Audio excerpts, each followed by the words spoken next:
Bien. Entonces, teníamos que un conjunto B corta es el conjunto de los A, vamos a ponerle así, tal que A es múltiplo de 7. ¿Bien? Bueno, voy a llamarlo X mejor para...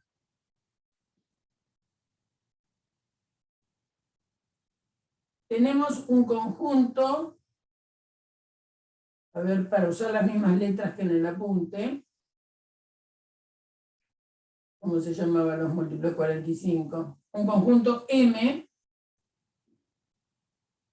que sea el conjunto Z, tal que Z es múltiplo de 45. Muy bien. Ese es el inicio del ejercicio. Entonces nos dice, si A pertenece a B y B pertenece a M, entonces A por B es múltiplo de 35. Muy bien. Bueno, ¿qué quiere decir que A pertenezca a B? Que A pertenezca a B es un múltiplo de 7. Es decir, los múltiplos de 7, esto quiere decir que entonces X es 7 por algún número entero. Y si Z es un múltiplo de 45, entonces Z es 45. ¿Y qué es 45? Es 5 por 9 por T, con T perteneciente a los enteros. Entonces, si nosotros hacemos A por B,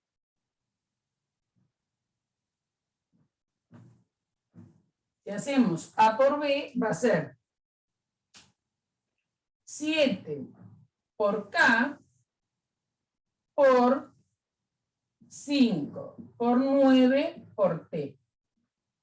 O sea que como vale la propiedad conmutativa de la multiplicación en los enteros, esto me da 7 por 5 por 9 por K por T. ¿Para qué lo escribo así? Porque me dijeron demostrar que es un múltiplo de 35. Y 7 por 5 es 35. Entonces esto es 35 por 9K T, y esto es un entero, es decir, es 35 por un entero. Donde J es esto. Es un entero.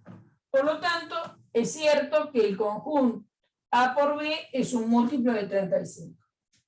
Ahora me dicen, así le entiendo yo al enunciado que me dan, que analice el conjunto de elementos que se obtienen, que encuentre una manera de escribir a los números que son de la forma A por B. Entonces vuelvo a escribir esto.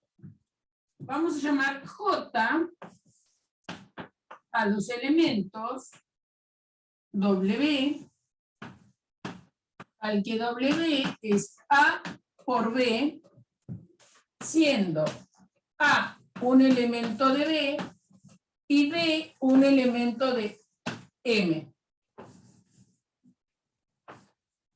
Es decir, el W, si es A por B, con esas condiciones, A, acuérdense que eran los múltiplos de 7, es decir, que A va a ser 7 por un H, y B va a ser, como es un múltiplo de 45, es 5 por 9 por T. Es decir, que esto es 5, o vamos a escribir así, 7 por 5 por 9 por H por T. Muy bien. Entonces, para hacer un elemento como producto de un elemento de B por un B son los múltiplos de 7 y M son los múltiplos de 45. Para hacer un elemento de este conjunto, es decir, una por B, hay que tener esta forma. Entonces, por un lado, se dan cuenta que este cacho me está diciendo que es múltiplo de 35. Y este pedazo me está diciendo que además es un múltiplo de 9. Entonces, para estar en este conjunto hay que ser múltiplo de 35 y además múltiplo de 9. Las dos cosas a la vez se tienen que dar. Entonces, si se tienen que dar las dos cosas a la vez, yo digo que voy a poder escribir lo siguiente. Que J es igual a los múltiplos de 35 intersección N, donde para mí N son los múltiplos de 9.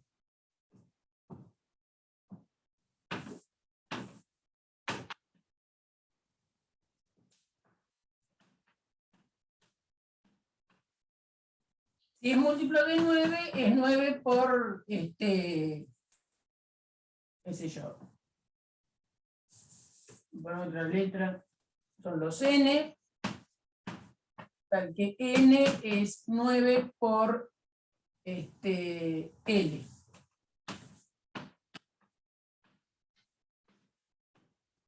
Bueno, vamos a ver si esto es cierto. Vamos a ver si es cierto. Si el elemento está en J, vamos a ver si está en H y está en N. Porque para que sea la intersección, tiene que estar en los dos. Bueno, entonces sea un X que pertenece a J. Entonces, X es 7 por 5 por 9 por H por T. Si X pertenece a J, tiene esta forma, porque es un A por B, con A en B y B en M. Entonces tiene esta forma. ¿Está bien? Este cacho lo tiene por A y este cacho lo tiene por B. Es decir, tirando los números concretos para adelante, tiene esta estructura. Entonces es 7 por 5 por 9 por H. Como tiene esta forma, está claro que es un múltiplo de 35. Acuérdense que H son los múltiplos de 35. ¿Está bien? Entonces, este pedazo, por tener esto, es un múltiplo de 35. Entonces, X pertenece a H. H son los múltiplos de 35. Ahora, por tener esta forma, por tener acá un 9, acá tiene un 9 multiplicado todo entero, entonces X pertenece a los múltiplos de 9. Pero si está acá y está acá, está en la intersección. Entonces X pertenece a H intersección N. O sea que hasta ahora lo que tenemos demostrado, que todo elemento de este conjunto está en la intersección de H con los múltiplos de 9. ¿Quién es H? Los múltiplos de 35. Está en los múltiplos de 35, intersección los múltiplos de 9. Ahora hay que ver la vuelta. Es decir, que si un elemento está en la intersección, está en J. Bien. Entonces ahora vamos a tomar un Z que pertenezca a la intersección. Sea Z perteneciente a H intersección N. ¿Qué quiere decir que esté en los dos, en la intersección? Está en los dos. Entonces, Z pertenece a H y Z pertenece a N. Si Z está en H, entonces Z es un múltiplo de 35. Es decir, que Z tiene que ser 35 por algún número. Vamos a ponerle J, por un lado. Y también, si está en n, z tiene que ser 9 por, qué sé yo, alguna letra, como por ejemplo por f. Muy bien. Esta J es un entero, esto es entero. Pero Z es Z. Son iguales. Entonces, ¿qué quiere decir? Que 35J tiene que ser igual a 9F. 35J tiene que ser igual a 9F.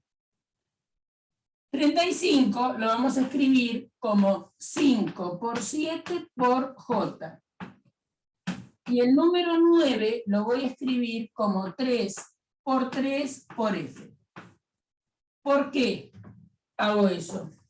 Porque hay una cosa que se llama teorema fundamental de la aritmética, que dice que si un número se escribe de manera única como producto finito de números primos, y eso quiere decir que si un primo aparece de un lado en la factorización del número, también tiene que aparecer del otro, en la misma cantidad. Entonces, el primo 5 aparece en el primer miembro y el primo 7 aparece también en el primer miembro. Entonces tiene que aparecer en el segundo miembro. ¿Qué quiere decir? Que F tiene que tener a 5 por 7. ¿Está bien? Tiene que tener a 5 por 7 y quién sabe alguna cosa más. Entonces F, por el teorema fundamental del álgebra, tiene que tener a 5 por 7 por alguna cosa más, pero 5 por 7 tiene que estar, entonces tiene que ser 5 por 7 por algo que no usé hasta ahora, qué sé yo, de las 27 letras me faltan letras, fíjense, por P, ¿está bien? Por algo más. F va a tener que ser así. ¿Por qué? Por el teorema fundamental de la aritmética, que ustedes no lo saben. Bueno, F tiene que ser así. Entonces, si F tiene que ser así, lo voy a escribir. 5 por 7 por P. Ahora, como 3 al cuadrado, y 3 es un número primo, 3 aparece de este miembro, también tiene que aparecer de este. 3 no es ni 5 ni 7, entonces J tiene que tener 3 al cuadrado por algo. Entonces J tiene que ser 3 por 3 por Q, digámosle, por algo. Porque los primos que aparecen de un lado tienen que aparecer del otro. Ahora, ¿quién era este número? Este número, fíjense que es Z. Este número es Z.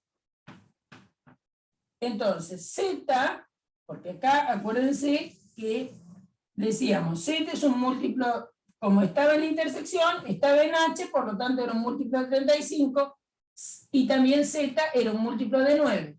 Pero como Z es igual a Z, igualamos 35J con 9F. Pero entonces nuestro Z se ha tenido que escribir como 5 por 7 por 9 por J. ¿Y qué quiere decir eso? Es decir, que tiene la forma de los elementos que están en J mayúscula. ¿Está bien? Por lo tanto, efectivamente, esta intersección está en este conjunto J de las multiplicaciones de A por B. Esa es la demostración.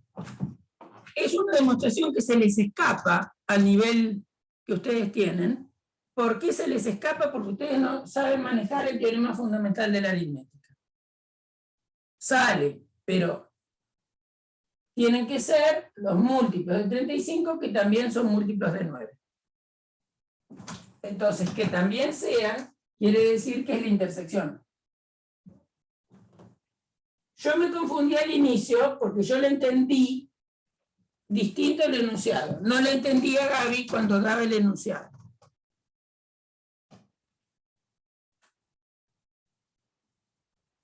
Bien, ¿ahora vieron? ¿Se entendió más o menos?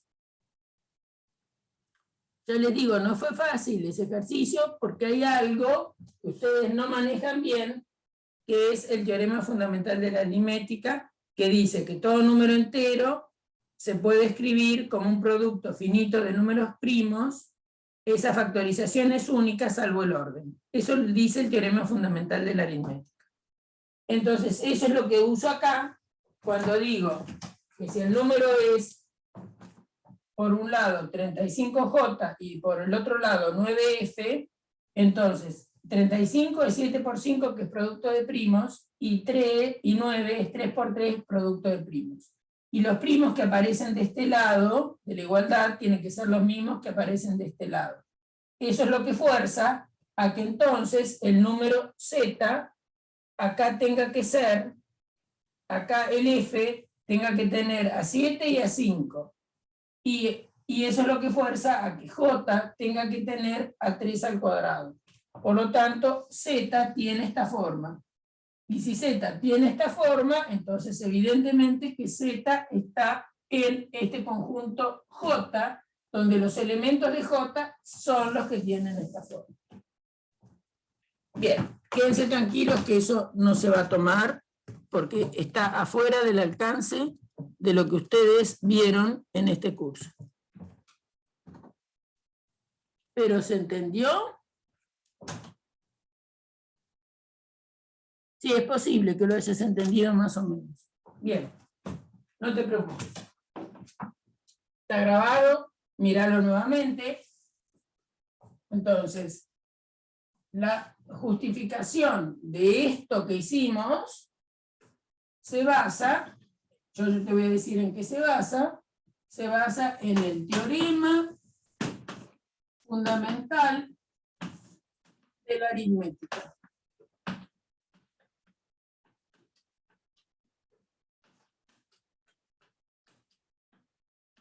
¿Qué dice?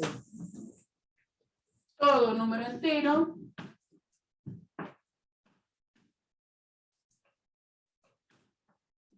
se escribe como todo número entero distinto de 0, 1 y menos 1 se escribe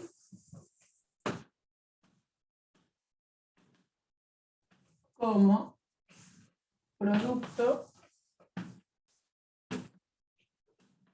de números primos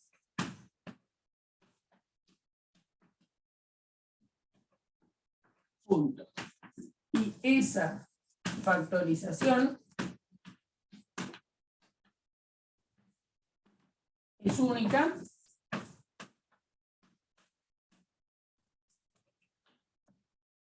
en cuanto a número de factores en cantidad de factores y salvo el orden. En cantidad de factores, eso quiere decir única. ¿Qué quiere decir única? En cantidad de factores, ¿quiénes son los factores? Salvo el orden. Por ejemplo, ustedes desde chicos saben que si tienen el número, qué sé yo, 22, primero empiezan dividiendo por 2, esto le da 11. 11 es un número primo, les da 1. Entonces el número 22 se puede escribir como 2 por 11. Y no hay ninguna otra manera de escribir el número 22, salvo que escribas 11 por 22. Por 2 quiero decir. Es decir, los primos son los mismos, es el primo 2, el primo 11. La cantidad de primos que va a tener el número 22 como factorización son nada más que 2 primos, el 2 y el 11. Lo único que puedo hacer es cambiarlos de orden. Por ejemplo, el número 138, por ejemplo, es divisible por 2. ¿Está bien? Entonces, ¿cuánto es 138 dividido 2? 6 por 2, 12, me sobra 1, 9. me da 69. 69 no es divisible por 2, pero sí por 3, ¿no es cierto? Si divido por 3, 69 dividido 3, me da 23. 23 es un número primo. Entonces el número 138 lo puedo escribir como 2 por 3 por 23. O lo puedo escribir como 23 por 3 por 2. O lo puedo escribir como 3 por 2 por 23. Más cosas no puedo hacer. Los únicos primos que aparecen en la factorización del 138 son el 12, 13 y el 23. ¿Está bien? Eso que aprendieron a factoriar un número en sus factores primos, se los enseñaron porque así calculaban el mínimo común múltiplo o el máximo común divisor. Pero lo pueden hacer porque está este teorema detrás. Bueno, eso es lo que usamos para justificar qué pasaba con, entonces, si un número se escribe, ¿está bien? Un número que no conozco, suponete M, vos lo tenés escrito como 7 por 3 por K, y también lo tenés escrito como 6, que 6 es 2 por 3 por H, y es el mismo número, entonces este K tiene que tener al 2, porque el 2 aparece de este lado, y este H tiene que tener al 7, ¿por qué? Porque el 7 aparece de este lado, es decir, que este número al final va a tener que ser 7 por 3 por 2 por algún L, y de este lado el H va a tener que tener el 7 adentro, porque el 7 está acá, entonces va a tener que ser 2 por 3 por 7 por el mismo L. Es decir, el hecho de que el 7 aparezca en el primer miembro también tiene que aparecer en el segundo. El hecho de que el 2 aparezca en el segundo miembro tiene que aparecer en el primero. Es decir, que la factorización del número en factores primos siempre va a ser única. Los factores que aparecen de un lado son los que tienen que aparecer del otro. Eso, este teorema. Bueno. Por eso digo que el ejercicio que les dieron es muy lindo, lo pueden resolver intuitivamente, pero tiene su fundamentación. Bueno, ya está. Vamos a otra cosa. ¿Cuáles son otras dudas, además de ese ejercicio?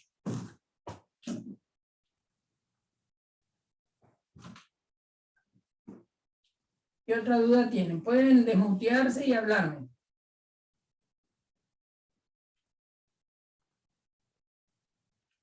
Oye, sigo teniendo dudas con el tema de cómo resolver con la demostración con el absurdo. Por ejemplo, ¿qué? Por ejemplo, el último ejercicio de la práctica, de ese tema, me parece que es en la página 6, ese ejercicio no le ¿Me lo entiendo. puedes La profesora, dictar? ¿Me lo puedes dictar? sí, déjeme lo busco. La profesora lo explicó y lo entendí, pero todavía me está costando un poquito. Díctamelo, por favor. Déjeme encontrar.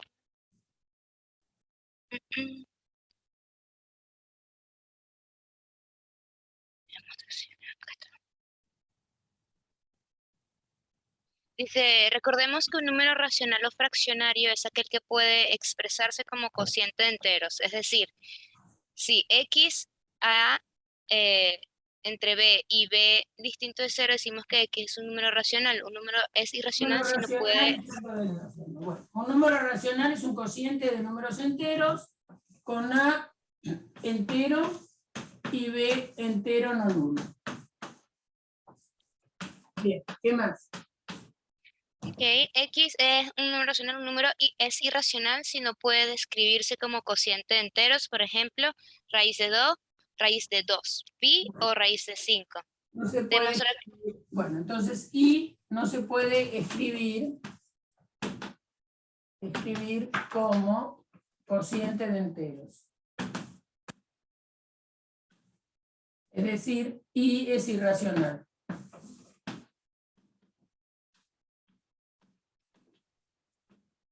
Entonces, demostrar, supongo que el enunciado dirá, demostrar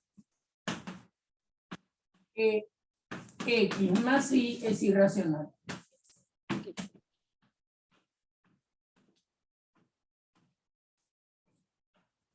Eso es lo que hay que demostrar. Bueno, ¿qué significa el método del absurdo? El método del absurdo significa que yo quiero demostrar algo, debo demostrar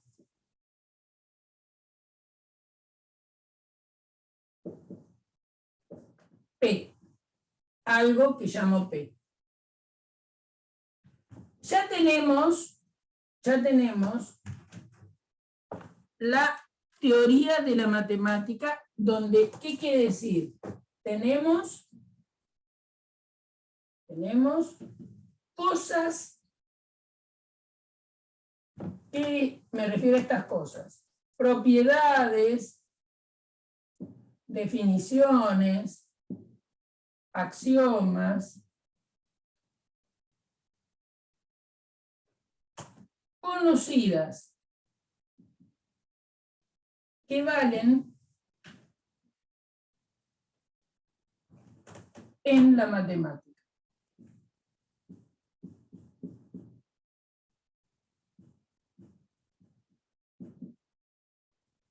¿Qué quiere decir cosas conocidas que valen en la matemática? Cosas que ya se demostraron o que ya sabemos que son ciertas. Por ejemplo, 2 es un número primo, eso es cierto, porque se pudo demostrar. Raíz de 3 es un número racional porque se pudo demostrar.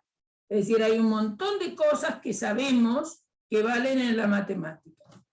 Entonces, cuando uno va a hacer una demostración por el absurdo de algo, sale de la negación de lo que quiere demostrar. Tengo un problema con los marcadores, chicos. Una demostración por el absurdo,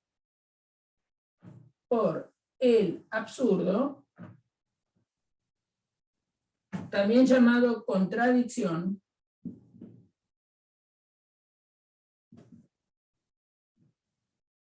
se sale de la negación de lo que quiero demostrar. Es decir, salgo de no P, agrego no P, es decir, pongo no P, trabajo bien. ¿Y qué quiere decir trabajo bien en matemática? Trabajo bien en matemática, es decir, que uso cosas de la matemática que ya tenemos probadas. Uso cosas de la matemática que ya tenemos probadas. Eso significa trabajar bien en matemática.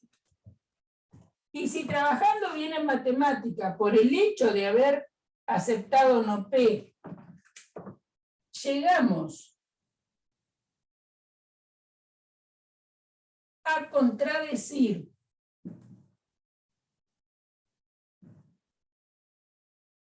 algo ya sabido,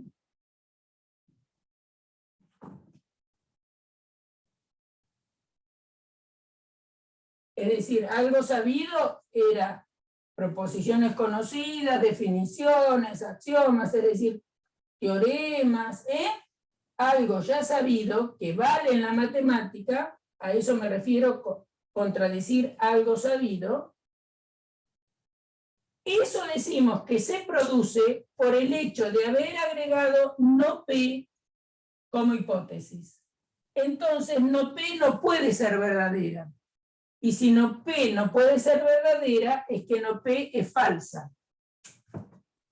No P, entonces, es falsa. Pero si no P es falsa, ¿qué es lo que es verdadero? Si no P es falsa, ¿qué es verdadero? Q. P. ¿De acuerdo? Entonces, el método para demostrar P por el absurdo significa aceptar, oponer o plantear no P. Es decir, lo contrario a lo que quiero demostrar. Trabajo bien y si llego a que no P es falsa, porque me contradice algo que yo ya sabía, entonces, si no P es falsa, lo que es verdadero es P. Eso es el método del absurdo, dicho muy rápidamente. Entonces, acá nos dicen, el número X es un racional. X es un racional. X es racional. E Y es irracional.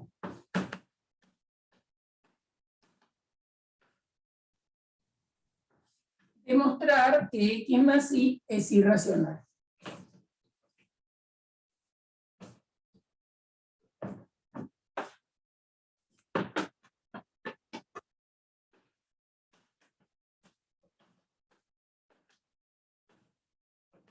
Que X sea racional quiere decir que se puede escribir como cociente de números enteros con denominador no nulo. Que Y sea irracional quiere decir que no se puede escribir como cociente de números enteros con denominador no nulo. Yo quiero demostrar, porque así me lo pide el ejercicio, que X más Y es irracional. Entonces, ¿qué voy a suponer? Lo contrario a lo que me dicen. Entonces voy a suponer, la demostración empieza acá. Supongamos que X más Y es racional. Entonces, si X más Y es racional, X más Y se puede escribir como cociente de números enteros con denominador no nulo. Es decir, que será un H sobre T con H en los enteros y T entero y no nulo. Muy bien. Vamos a despejar Y. Y es igual a H sobre T menos X. Ahora, ¿qué hipótesis tengo de X? Que X es racional. Por lo tanto, si X es racional, X será alguna cosa de la forma M sobre N. Con M entero y N entero y distinto de cero.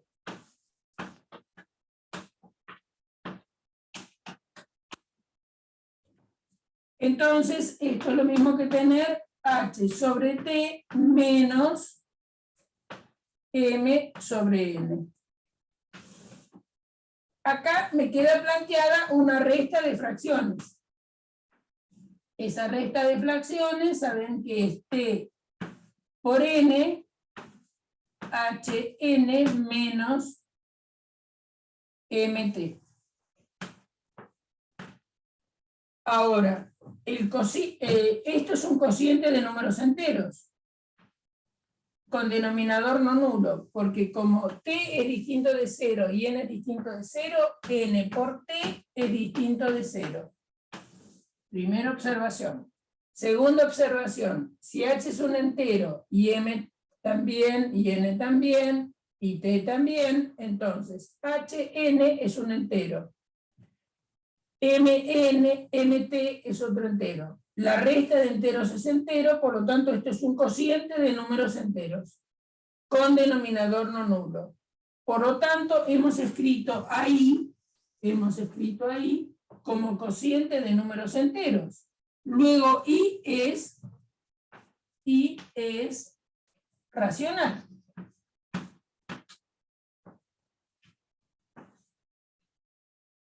Pero no, si me dijeron que I era irracional. Entonces tengo una contradicción. Una contradicción entre las cosas que sé, porque mi hipótesis era que I era irracional, supongo que la suma es racional, y llego a contradecir que I es irracional. ¿Por qué? Porque I me dio un cociente de números enteros. Entonces, esto es una contradicción o absurdo, decimos. Absurdo es una cosa que se contradice con otra. Entonces, si I es irracional por hipótesis, y si yo supuse que la suma era racional, logro ver que I es racional, está mal. ¿Qué es lo que está mal? Haber pensado que X más Y es racional. Entonces, X más Y no puede ser racional, porque la contradicción provino de haber pensado que X más Y es un número racional. Entonces no puede ser X más Y racional. Si no puede ser racional, ¿qué es? Irracional. Si no puede ser racional, es irracional. ¿Entendido ahora? Sí, sí, sí. Bien. Bueno, ¿qué otra duda tienen por ahí?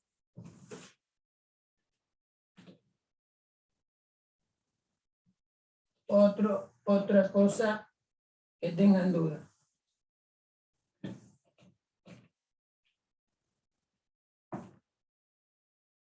¿Cómo andan, por ejemplo, con las funciones? Yo insisto a veces con esas cosas porque como son los últimos temas, a veces no le dan bolilla. ¿Cómo andan otras cosas que a veces cuelgan? Bueno, rectas para... bueno, con geometría trabajaron un montón, ¿no? Hoy mismo estaban trabajando. ¿Qué otra cosa tienen alguna duda? A ver.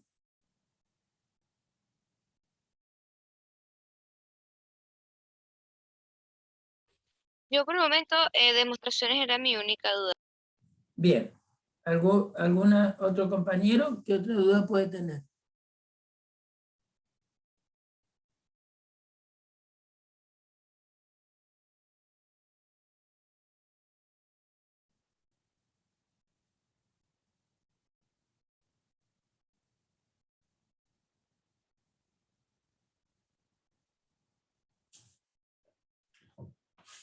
¿Qué otra duda tienen? A ver, pensemos. De recta, saben todo. ¿Qué quiere decir? Forma explícita, cuál es la pendiente, si dos rectas son paralelas, tienen igual pendiente, si una recta es perpendicular a otra, ¿no? Y una se escribe como M1 X más B1, tengo una recta R escrita así, tengo una recta L escrita I igual M2 X más B2, entonces L es perpendicular a R, sí, solo sí.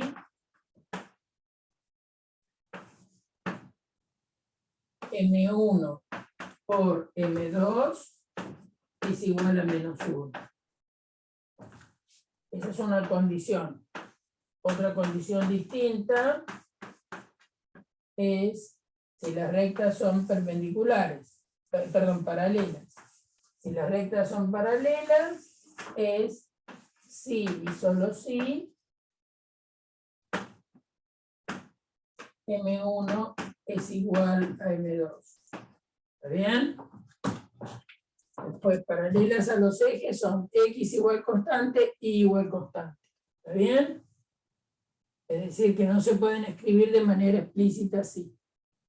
Para hallar paralelismo o perpendicularidad de rectas, la ecuación de la recta que ustedes tienen la tienen que llevar a esta forma. Por supuesto que todas las rectas paralelas al eje X son paralelas entre sí. Todas las rectas paralelas al eje Y son paralelas entre sí. Bien. Circunferencia. Circunferencia es una de las curvas más sencillas en su forma canónica. Es x menos alfa cuadrado más y menos beta cuadrado igual a r cuadrado. Acuérdense que si la tienen desarrollada y tienen que completar cuadrados, el segundo miembro siempre tiene que ser positivo, si no, no es una circunferencia. Las parábolas son expresiones en x al cuadrado e y de manera lineal. O al revés, de y al cuadrado y x en manera lineal. ¿Está bien? Es decir, va a depender quién tiene el cuadrado y quién es solamente lineal, el eje de la parábola. ¿Está bien?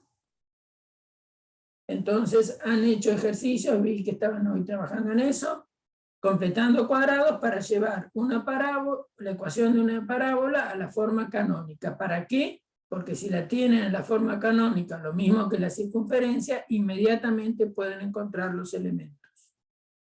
Bueno, todo eso es lo que hay que saber de geometría. Lo fundamental. ¿Qué otra cosa? Bueno, en conjuntos. En conjuntos tienen que calcular algunas operaciones entre conjuntos, unión, intersección, diferencia. Ver, como vieron hoy, que un conjunto de múltiplos de un número está contenido en el conjunto de múltiplos del otro. Eso hay que avivarse a veces en cuanto a cómo van a factoriar un determinado número para ver usando multiplicación de números, ¿no? Es decir, si me dan el número 27 y me dicen los múltiplos de 27 son múltiplos de 9, y bueno, pues ahí yo voy a escribir que 27 es 9 por 3, ¿no? Porque los múltiplos de 27 son 27 por h. Y los múltiplos de 9 son 9 por k. Entonces, si me doy cuenta que 27 es 9 por 3, voy a poner que x es 9 por 3 por h. ¿Está bien? Entonces, así estoy escribiendo al número x como un múltiplo de 9. Entonces, todo múltiplo de 27 es múltiplo de 9. Es mentira que todo múltiplo de 9 sea múltiplo de 27. ¿Está bien? Porque el 9 es múltiplo de 9 y no es múltiplo de 27. Bueno, esas cosas pueden aparecer en alguna demostración o similar, digamos. Después, ¿qué otra cosa quieren preguntarme?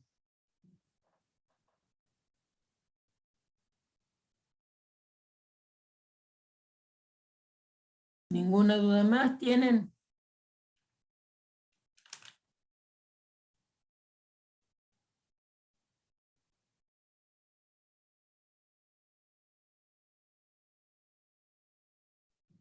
A ver. No.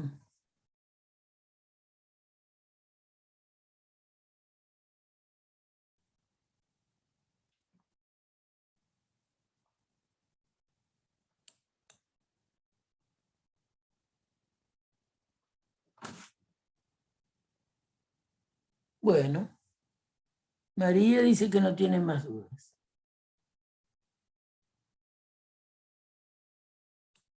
¿Los otros tienen dudas o no?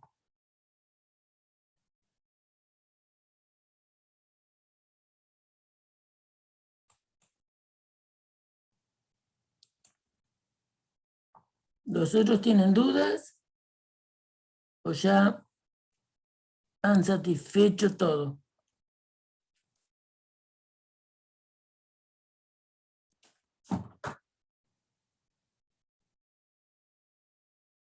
A ver, ¿quiénes están?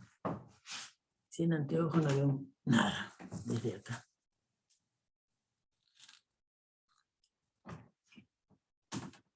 Maxi, ¿tenés dudas? María dijo que no. Romina, ¿qué opina Romina?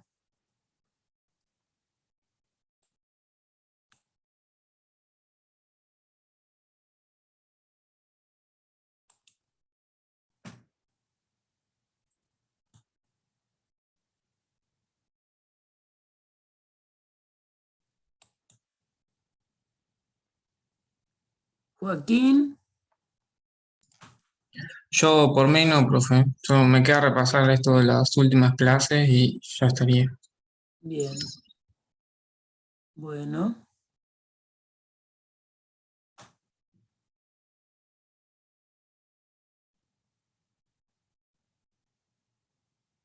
Romina dice, lo único que te falta es hacer algunos ejercicios. Bien. ¿Ejercicios de qué? A ver.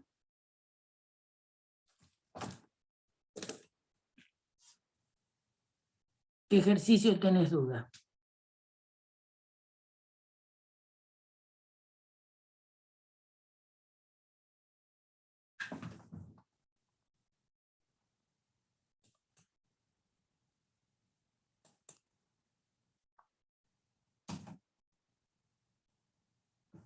¿Algún ejercicio en particular no te salió o es que no te pusiste a hacerlos? Ah, de operaciones con conjuntos, eso es lo más fácil, ¿no? Hallar la unión, la intersección. Vamos a hacer algunos.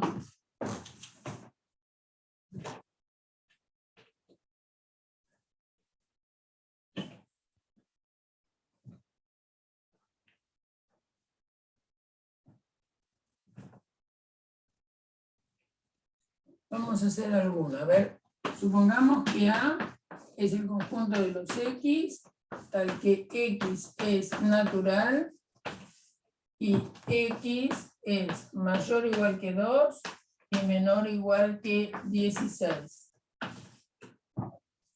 Y B es el conjunto de los X, tal que X pertenece a los enteros y X es mayor o igual que menos 1, menor que 7. ¿Bien? Recomendación. Si les dan estos conjuntos, como no son demasiado largos, en el sentido de cantidad de elementos que tienen, aunque no se los pida, yo les sugiero que hagan la expresión extendida. Es decir, que los escriban explícitamente. Entonces, A, si son naturales entre 2 y 16, va a ser el 2, el 3, el 4, después se van a cansar de escribir 5, 6, 7, 8, y así hasta el número 16. ¿Bien? ¿Qué es B? B son los enteros, menos 1, 0, 1, 2, 3, 4, 5, 6 y 7. Eso es B. Entonces, así tienen bien clarito quién es cada conjunto. ¿Bien? Entonces, supongamos que yo les digo, bueno, hallar A menos B. Hallar A menos B. ¿Qué es A menos B? Son los X tales que están en A y no están en B. ¿Bien? Entonces, ¿quiénes están en A y no están en B?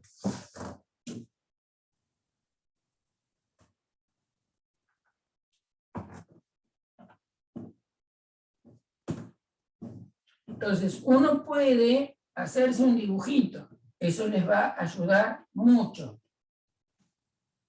Porque si esos conjuntos son numéricos, se pueden representar en la recta.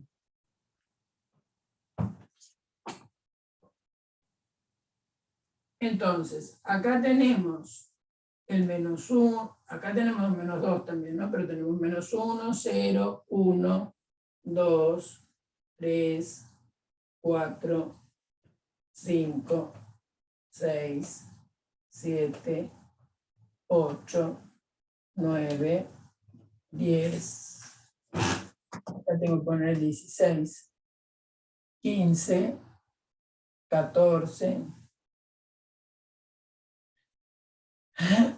13, 12 y 11. Fui achicándola para que entre. Bien, entonces, ¿quién es A?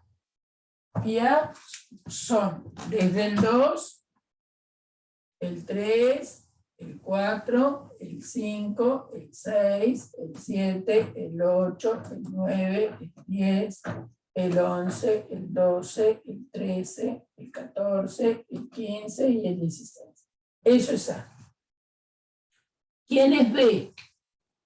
Vamos a marcar a B con una cruz. Menos 2, menos 1, perdón, menos 1. Menos 2 no. Menos 1, 0, 1, 2, 3, 4, 5. 7 no está, porque era menor estricto. 6. Eso es B. Entonces, ¿qué es A menos B? Es lo que está en A, pero no está en B. Entonces, en el dibujo va a ser lo que no me quedó marcado estando en A, marcado también con cosas de B. Entonces, ahí se ve muy clarito quién es el conjunto. El conjunto me ha quedado desde el 7 al 16. Es decir, 7, 8, 9, 10, 11, 12, 13, hasta el 16. Eso es. Ahora, ¿lo puedo escribir esto por comprensión?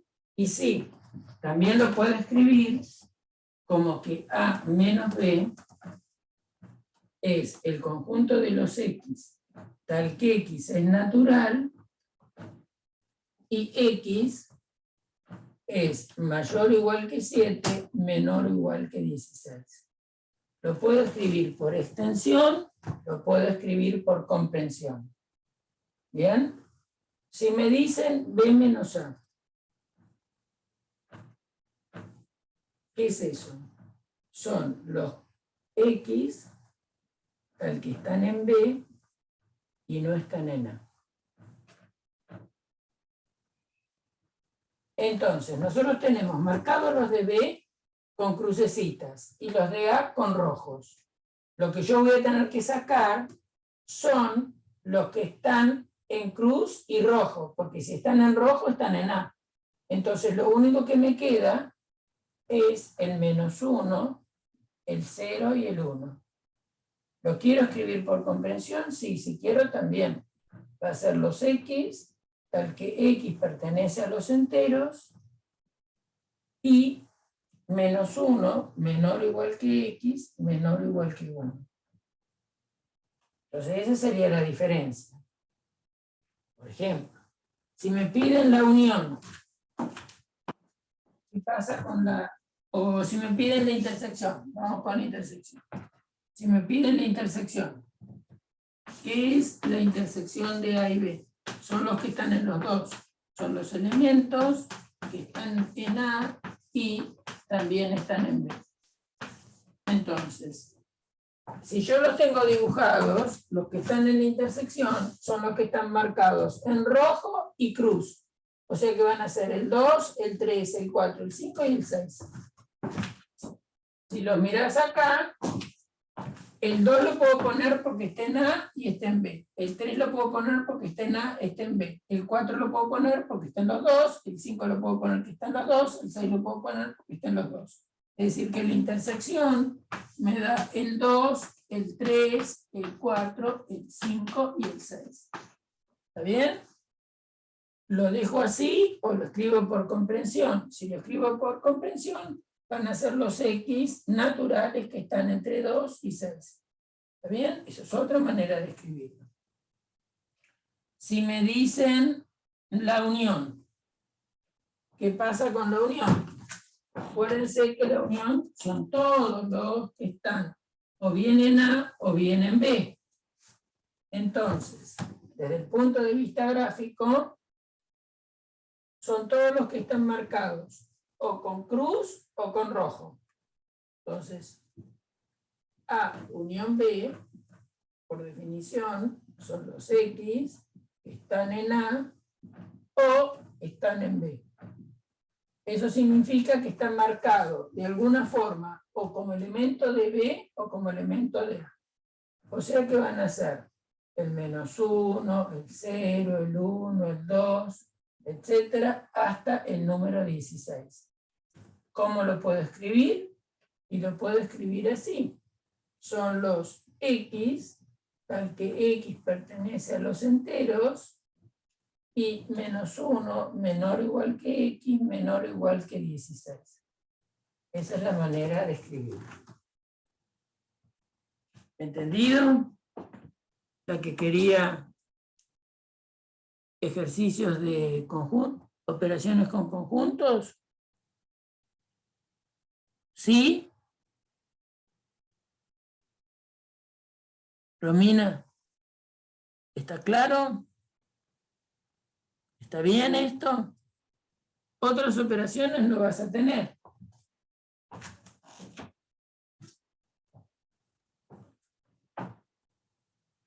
Otra cosa de operaciones no vas a tener. Por ejemplo, algo un poquito más complicado. No tan complicado como el de hoy, pero sí podrían pensar, por ejemplo, sea T el conjunto de los X, al que X es múltiplo de 8.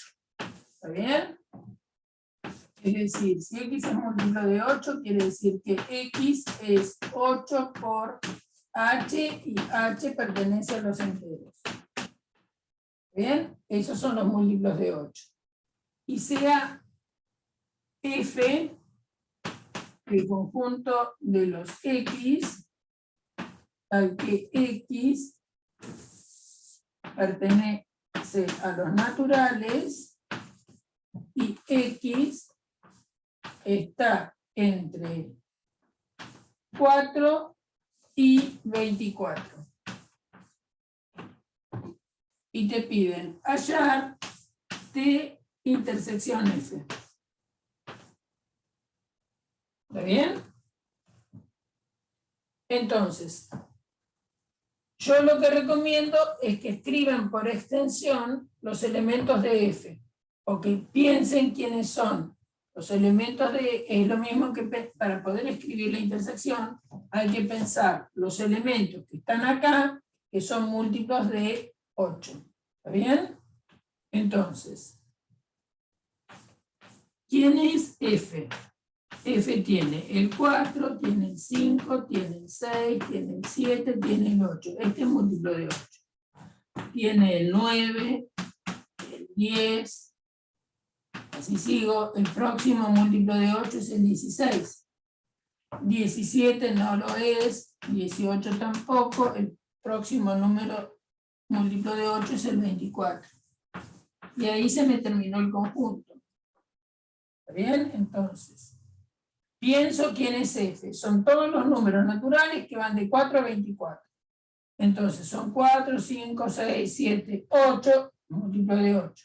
¿Cuál es el siguiente múltiplo de 8? El 16, adentro de este conjunto. Y el siguiente, el 24. Y ahí se me terminó el conjunto. Entonces los múltiplos de 8 que también están en F, va a ser 8, 16 y 24. ¿Por qué? Y bueno, porque tiene que estar en T. Si está en T, tiene que ser múltiplo de 8. Si está en F, tiene que ser un número que ande entre 4 y 24. Y de ahí tengo que elegir los múltiplos de 8. ¿Está bien? Si me piden F menos T, ¿qué quiere decir? Los elementos que están en F y no sean múltiplos de 8. Los elementos que están en F y no sean múltiplos de 8. Justamente a F le voy a tener que sacar estos elementos. O sea que me va a dar 4, 5, 6, 7, 9, 10, 11, 12, 13, 14, ya me estoy cansando, 15, 16, 17, 18, 19, bueno, vamos a escribirlo en otro lugar porque acá no entra. Vamos a empezar más acá. F menos T. Entonces, tengo que sacar los múltiplos de 8 a F. ¿Está bien? Acuérdense que los múltiplos de 8 que tiene f son 8, 16 y 24. Y f va de 4 a 24. O sea que va a ser el 4, el 5, el 6, el 7, el 8, el 9, el 10, el 11, el 12, el 13, el 14, el 15. El 8 no lo tengo que poner. Me equivocaba. El 16 tampoco. El 17 sí. El 19 sí. El 20 sí. El 21, el 22 y el 23. Eso es f menos t. A todos los que iban de 4 a 28 le tengo que sacar estos 3. O sea que esto es f menos t. La intersección, que me da la unión, y la unión la voy a tener que escribir por comprensión, porque son todos los múltiplos de 8 unidos con esto. Entonces es esto o los que están entre acá y acá. ¿Bien? Eso se escribe simplemente como la definición. Es decir, F unión T, como es un conjunto infinito, lo voy a escribir como los X, tal que X es múltiplo de 8, es decir, es de la forma 8 por H, o X está entre 4 y 24. No hay otra manera más elegante de escribir. ¿Qué otra operación podría haber? Bueno, nada más, no hay ninguna operaciones más. La diferencia, podría ser la diferencia, ¿no? Ya lo hicimos.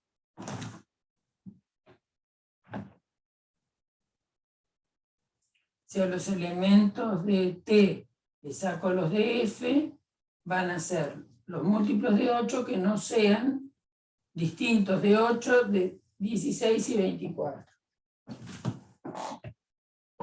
¿Alguna otra duda, Romina, o cualquier otro de los compañeros?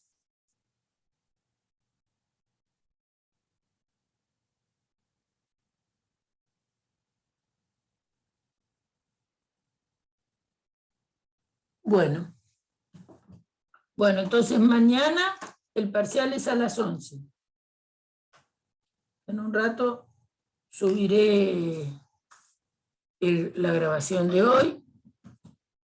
Y se acuerdan que el parcial es a las 11 y tienen que llevar